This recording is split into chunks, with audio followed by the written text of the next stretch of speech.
BA discourse के हिंदी विषय में अध्याय 1 में एक प्रश्न पूछा गया है कि राष्ट्रीय शिक्षा नीति 2020 में भाषा संबंधी कौन सी बात नहीं कही गई है।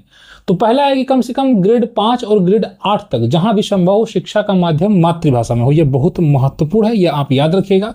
यह हमारी राष्ट्रीय शिक्षा नीति में कहा गया है, ठीक है, क्योंकि बच्चे कॉन्सेप्ट को बेहतर तरीके से अपनी मातृभाषा में सीखते हैं, यह स्पष्ट कहा गया है, इसलिए यह तो बात कही गई है, तो यह विकल्प नहीं होगा। विज्ञान और सभी विषयों की पाठ्यपुस्तकों को घरेलू भाषाओं में, जब आप कक्षा 5 तक और कक्षा 8 तक बच्चे की मातृभाषा में शिक्षा का कार्य करेंगे तो निश्चित रूप से पाठ्यपुस्तकें आपको उसी भाषा में उपलब्ध कराना पड़ेगा। तो ये तो व्यवहारिक रूप से इसके हिसाब से ये भी सही हो जा रहा है।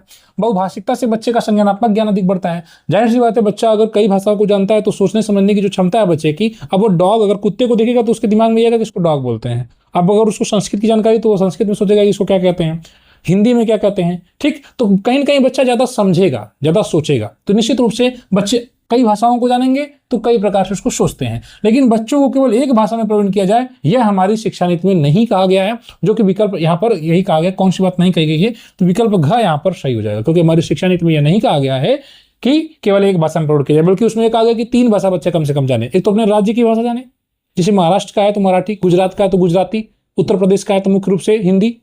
और अगर मराठी जान रहा है उसके बाद दूसरी इंटरनेशनल लैंग्वेज, एक तो भारत की एक भाषा मुख्य भाषा के रूप में, तो भारत की एक मुख्य भाषा हो जाएगी हिंदी या कोई अन्य भाषा, और तीसरी भाषा जो है वो विदेशी भाषा हो सकती है, वो अंग्रेजी हो सकती है, फ्रेंच हो सकता है, अलग अलग भाषाएं। तो एक लोकल लैंग्वेज क्षेत्रीय भाषा, दूसरी राष्ट्रीय भाषा के रूप में जो भाषा है राष्ट्र के स्तर पर जो प्रयोग की जा रही, और तीसरा इंटरनेशनल यानी कि अंग्रेजी इत्यादि भाषाओं को जानना है। तो यहाँ पर केवल एक भाषा नहीं बल्कि कम से कम 3 भाषाओं में बच्चों को निपुण होना आवश्यक है। इस प्रकार से वीडियो में इतना ही। धन्यवाद।